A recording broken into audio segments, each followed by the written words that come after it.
Good evening, church. I would like to greet you all in the name of Lord and Savior Jesus Christ.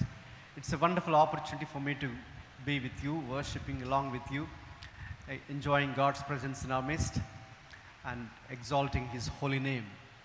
And I want to thank God for all the blessings that we have been receiving from God thus far. And I would like to thank, as I thanked God, I would also like to thank the church management here, and the pastors and the president and the committee members who were instrumental in inviting me in our midst this evening to share God's word with us all.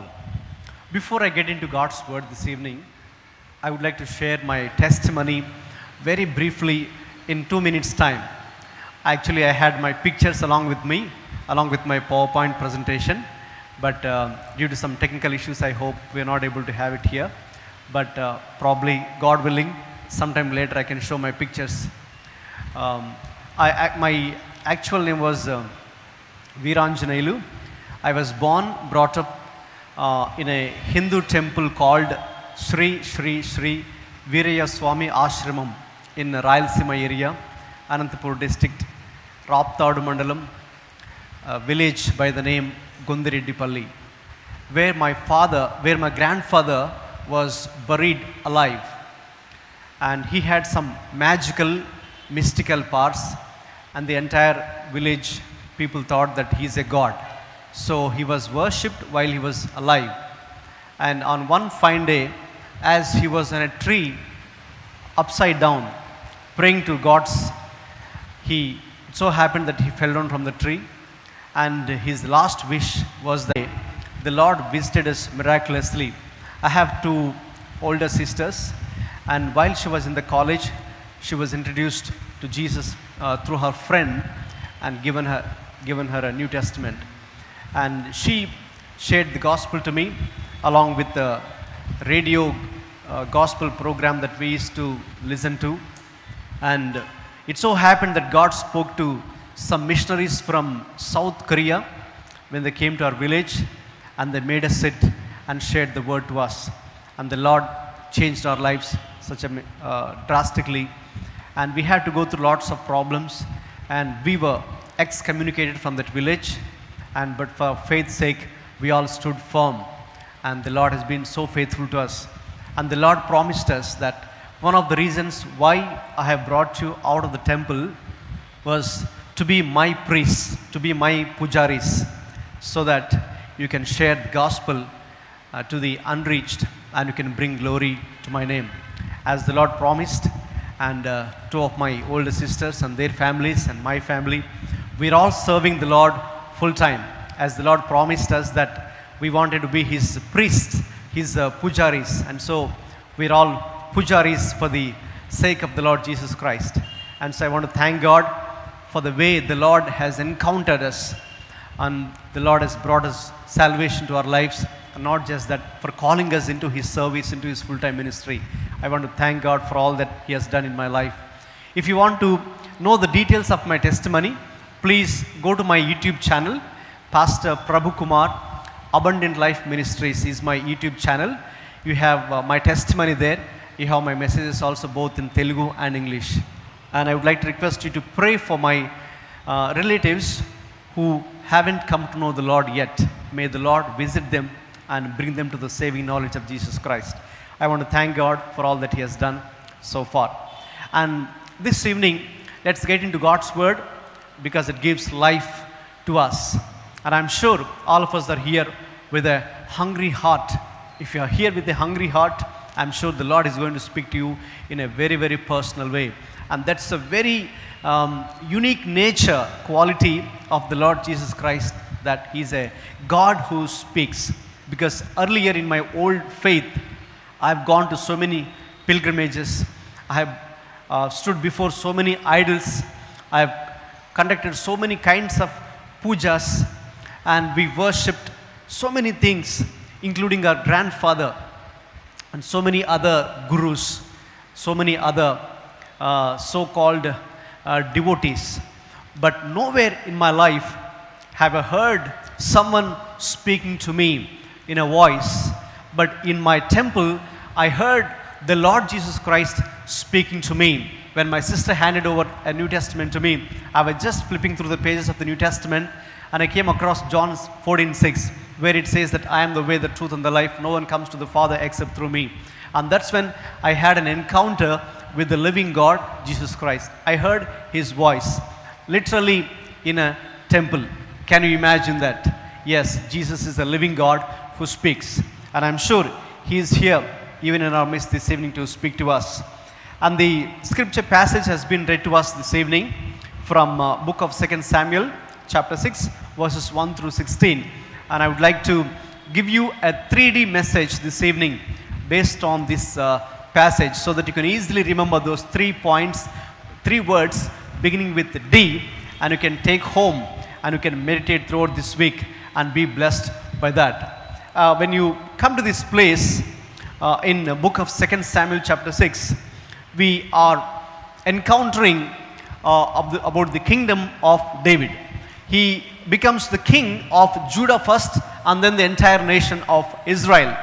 And soon after he becomes the king over the nation of Israel, he focuses on one thing, and that is to bringing back the Ark of the Covenant back to the city of David, that is Jerusalem. During the days of King Saul, the entire community of Israelites have neglected the Ark of God. This evening, I have entitled my sermon as Bringing Back the Ark. Bringing back the Ark. You might want to wonder, why do we need to bring back the Ark? In fact, if you have to think about the Ark, it's just simply a piece of a furniture, a wooden box, 45-inch long, 25-inch wide, and 27-inch height. So what is there? What is that box called the Ark all about? Why is it so important? It is so important. It played a very vital role in the lives of children of Israel. And now you might want to wonder, what is that it has got to do with us now, the church, the New Testament believers? Why is that we all need to bring back the Ark of God into our lives all over again? And I was talking to somebody during these pandemic times, during this lockdown time. One of the strategies that the devil has used this COVID situation, that he tried his best to take away the Ark of God from the lives of God's people. He tried to attack the spiritual life of so many believers, not just in our nation, India, but worldwide. And therefore, there has been such a great spiritual dryness in the lives of God's people. And the devil tried his best to use this opportunity so that they would be backslidden from their faith. They would be backslidden from their first love they had for Jesus Christ. They would be backslidden from the spiritual hunger and thirst, and hunger for worship, hunger for God's word, hunger for living for him, hunger for sharing our faith. So he tried his best to bring everything to a standstill position.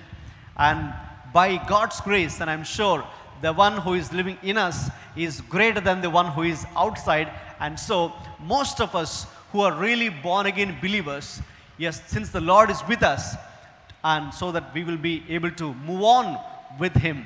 And now the very need of the hour, what I believe is, we need to bring back the Ark of God into our lives, into our personal lives, into our family life, into our church life, into our work life, into our community life, wherein you will experience God all over again in a fresh way, in a newer way, so that you will receive that strength from the Lord, and you will move on with a double strength in order to be God's witness on this earth. And therefore, it's my prayer this evening, it's my burden this evening, that all of us, we will bring back the altar of God all over into our lives. You might want to say, why do we need to bring back? In fact, during the days of King Saul, they have neglected the Ark of God. If you have to think of the Ark of God, it was built by Moses at the command of God. We read that in Exodus chapter 25. And then later on, it has been transported from one place to the another during the 40-year wilderness journey by the Israelites. And then what has happened was, it had a setup in a place called Shiloh. That was the first Israelite capital city. And later on, it was carried into battle and was captured by the enemies of God's people called Philistines. And later on, it was passing on from one place to the other during the Philistine territory. And it brought about a great plague to those Gentiles or the pagans, Philistines. And so they thought that yes, this box is not just a simply kind of another piece of furniture. This is extraordinary, and it is about God's power. We cannot contain this God's power, so we have to get rid of this box called the Ark of the Covenant. So they tried their best to get rid of that box, the Ark of the Covenant. And finally, it was brought to a place called Kiriath Jearim, and it remained in the house of Abinadab for about 20 years. And during that 20 years, it was left all alone in his place. And during the days of King Saul, they have neglected this particular Ark of God. And as soon as King David becomes the king over Judah and the entire nation of Israel, the very first thing that he wants to do, imagine any chief minister or the prime minister, soon after they do the swearing in ceremony, they want to sign in on certain important decisions, right? And soon after King David becomes the prime minister or the king of the entire nation of Israel, the very first thing that he wants to do is to bring back the Ark of God into the city of David, Jerusalem. Why is it? It is in the Ark of God that God wants to meet his people. It's in the Ark of God. It's where God's Shekinah glory resides. It is there in the Ark of God God's visitation will take place. It is in that Ark of God where God's worship will take place. And that is how it is so vital in the lives of children of Israel. And therefore, now King David wants to bring back that Ark of God back into city of Jerusalem, because people were living in such a desperation. People were living in such a hopeless situation, because whenever the Ark of God is missing, people will experience such a desperation in their lives. They will experience such a spiritual famine, I would say. They will be experiencing turmoil. They'll be experiencing disease, plagues, disturbances, and all kinds of things that are not favorable to them. Because why? God's Ark is missing. And I would say that why is in so many times we as God's people, we experience such dryness in our lives? Why is that in so many times we get disturbed due to the situations that are taking place around? Why is that as children of God, we are taken away, we are carried away by the things of this world so easily? Why is that we just tend to be carried away by the things of this world or the devil? Because the Ark of God is missing in our lives. When the Ark of God is missing, you feel that you lose everything in life. Although you might have everything to experience in this world, but then there is such a void in your heart. There is such a great vacuum in your heart, and you are not satisfied with what's going on in your life because Ark of God is missing. And perhaps some of us, those who are seated here, you might be experiencing the same thing. You are missing God's Ark in your life. What do you need to do? It's very simple. You need to bring back the Ark of God into the right place, the rightful place, wherein you will experience the joy of the Lord all over again. You will experience the blessing of God all over again. You will experience the blessings and the presence of God all over again in your life. And therefore, it's my prayer that as we listen to this message this evening, that the Lord will speak to us very personally, and we will have a desire to bring back the Ark of God back into the rightful place in our lives, whether it be personally or in family or in church, and so that God's name will be glorified. Yes, first of all, when we think of David, who is so interested in bringing back the Ark of God, why is he so interested? Why did King Saul neglect that, bringing the Ark of God to Jerusalem? Because David had such a desire for God's presence. So my first point is, as I said, it's a 3D sermon, 3D message. The first D is desire for God's presence.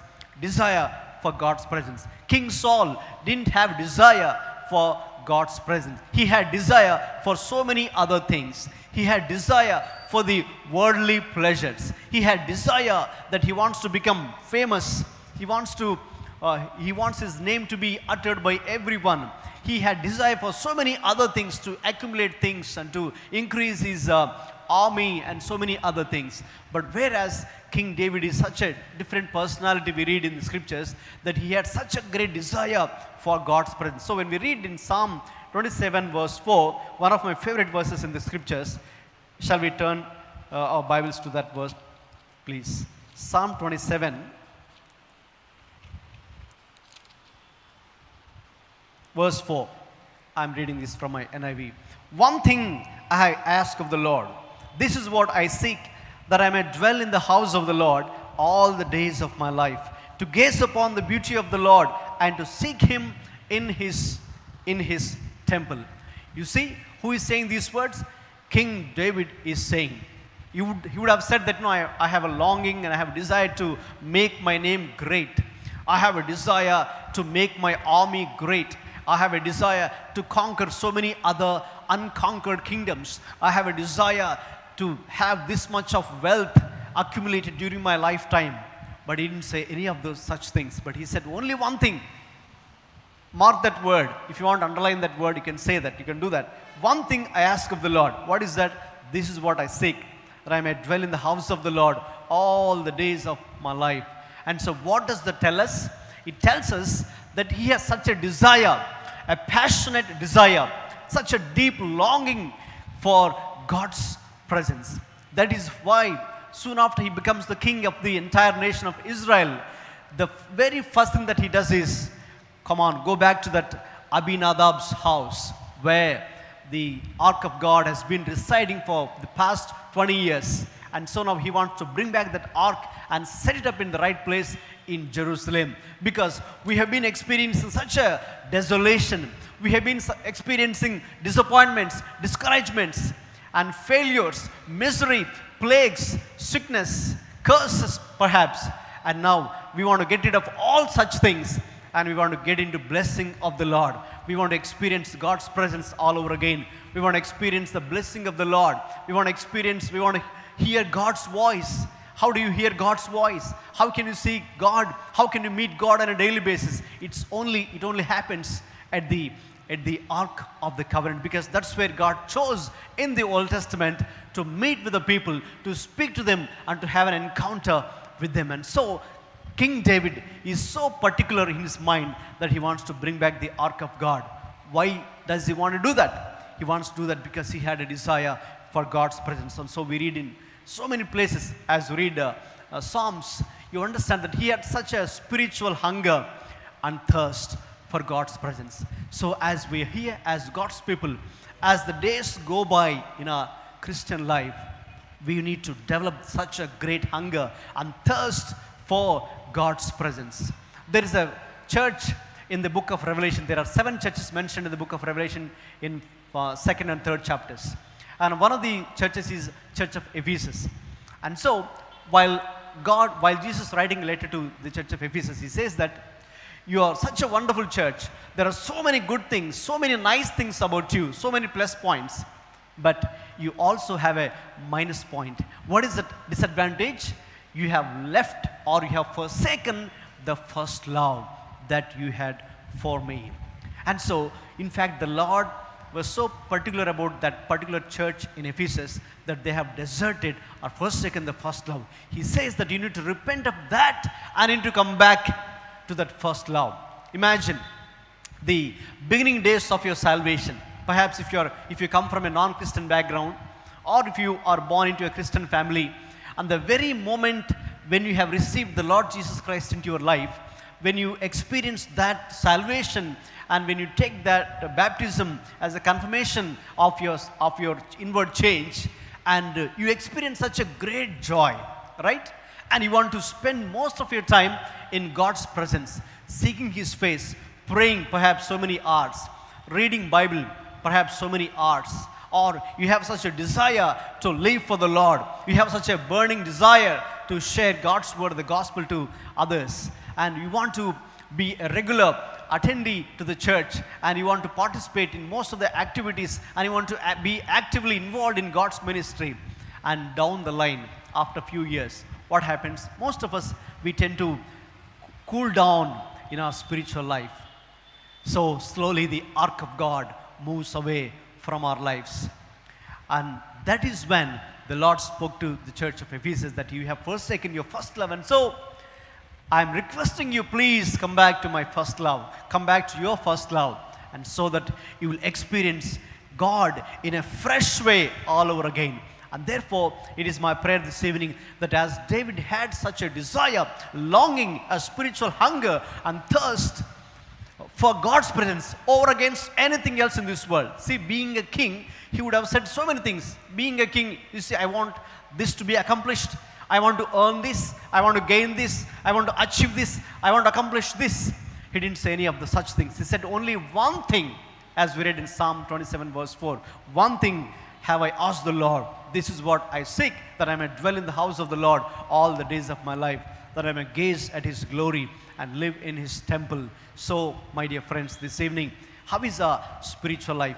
Where is the ark of God right now in your life? How is your first love for the Lord? How is your spiritual hunger and thirst for God and his presence? Are you increasing in that, or is your graph going down when it comes to your spiritual life? And as I mentioned, that during this pandemic times or COVID times, the devil tried his best, or still trying his level best, to attack the spiritual life, so that the ark of God will slowly move away from our life, and so that the world will be coming closer to us. And whereas it is our effort this evening that we must grow into God by having a spiritual hunger and thirst. And secondly, let's continue thinking of David bringing back the ark of God from Abinadab's place to city of Jerusalem.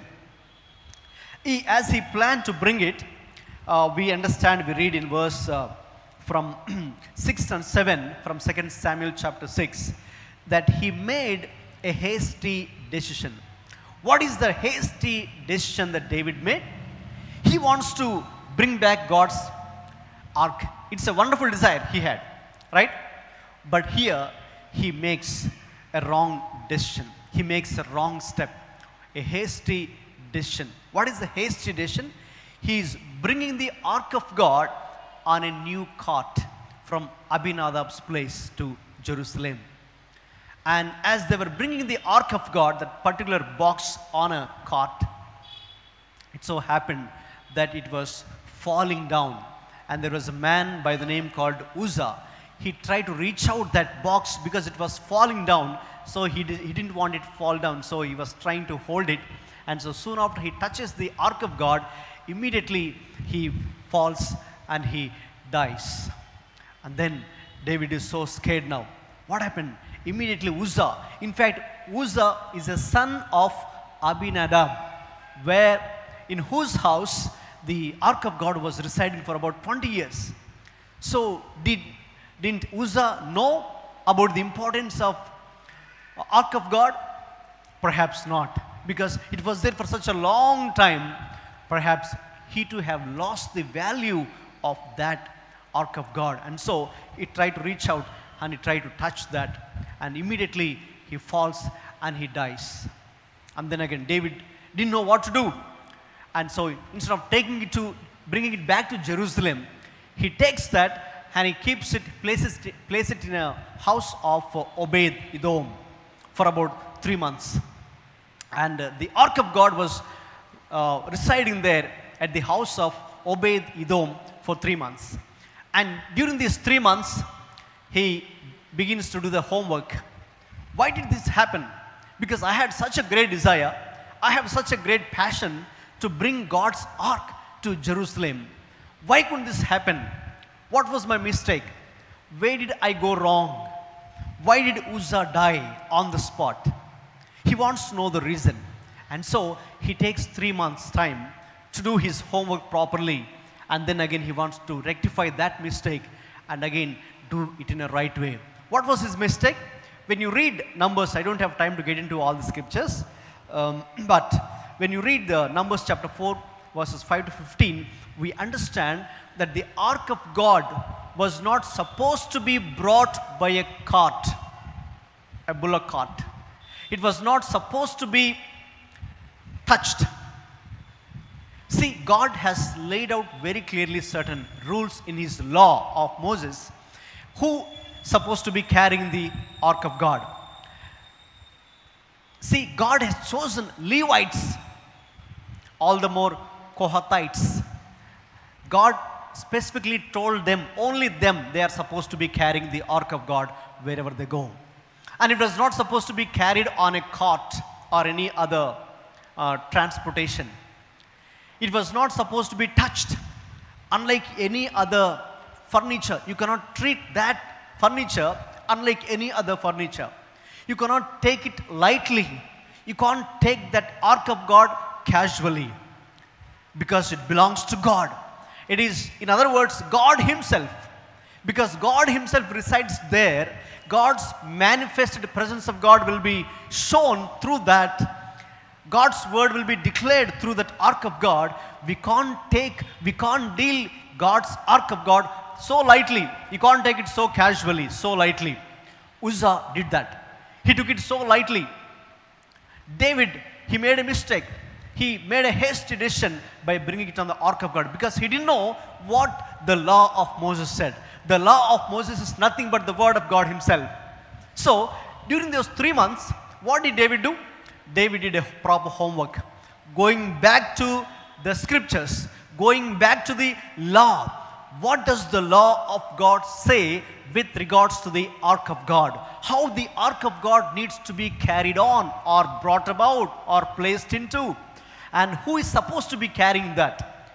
Which tribe which sect of people are supposed to be carrying? What are the responsibilities God gave to whom? He did all that. And so now he comes to a conclusion that, oh, I made a mistake. I made a mistake. Although I had a zeal for the Lord, although he had an interest and burden to do something for the Lord, but he did that in a wrong way.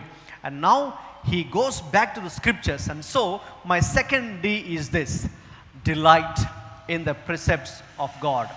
Delight in the precepts of God. And so here he is knowing God's word, understanding what God said about that. He goes to the scriptures and then he understands that. And next time, you know what he does?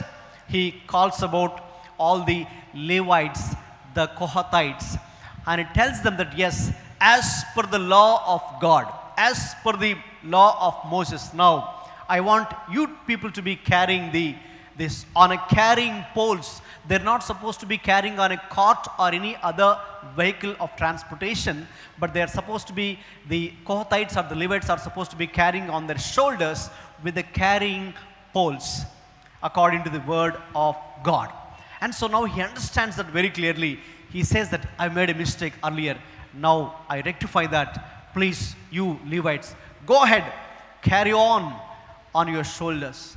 And now let's take it to the city of David, Jerusalem, and let's place it in a rightful place. And therefore, although he made a hasty decision, and now for his shock, he discovers a harsh discovery when Uzzah died right there on the spot. And now he is coming up with an honest devotion. Honest devotion. He wants to do God's work in a God's way. He wants to give priority and preference to what the law of God says. You see, God's people, we want to do something for the Lord. You can't do however you like, whatever you like.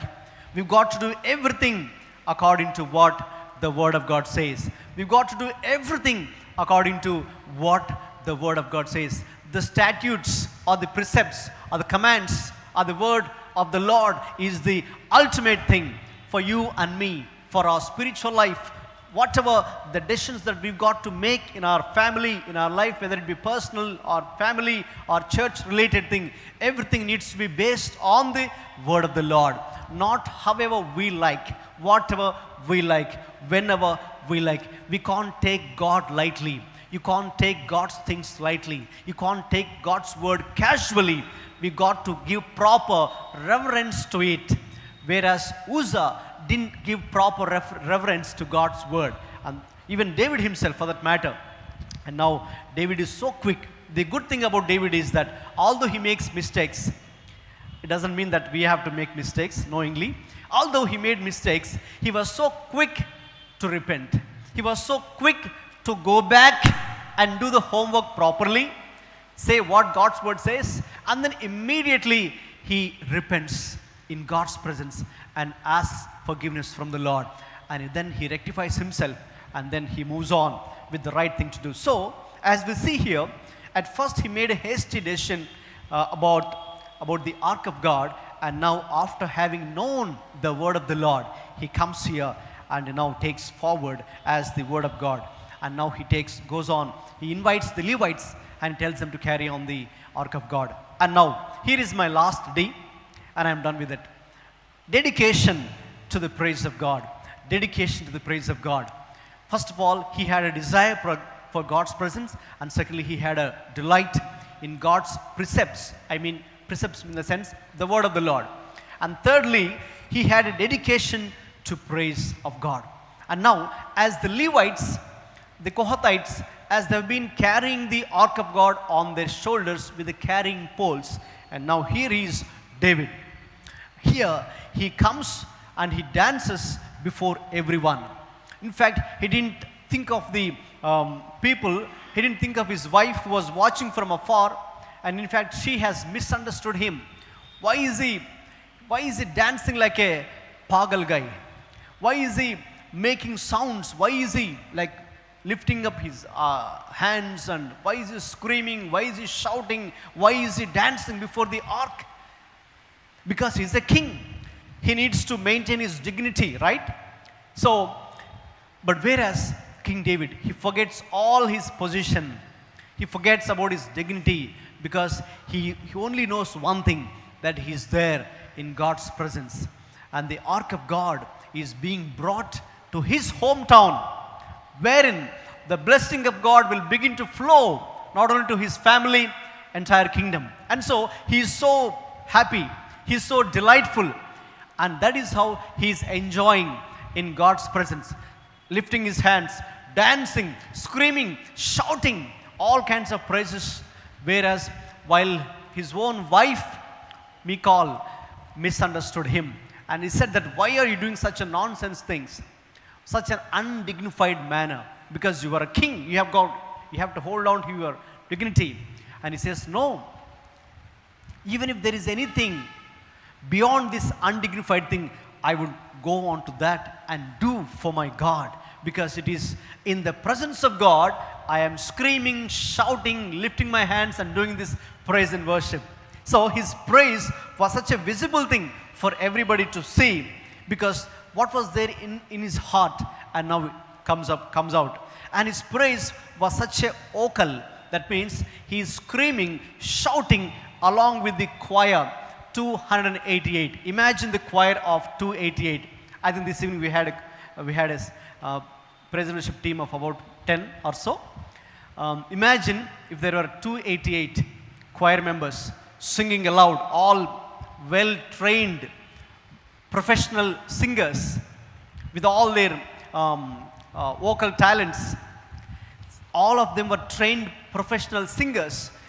David appointed about 288 of them, and they were singing wonderfully, and with all of their heart they were worshiping the Lord.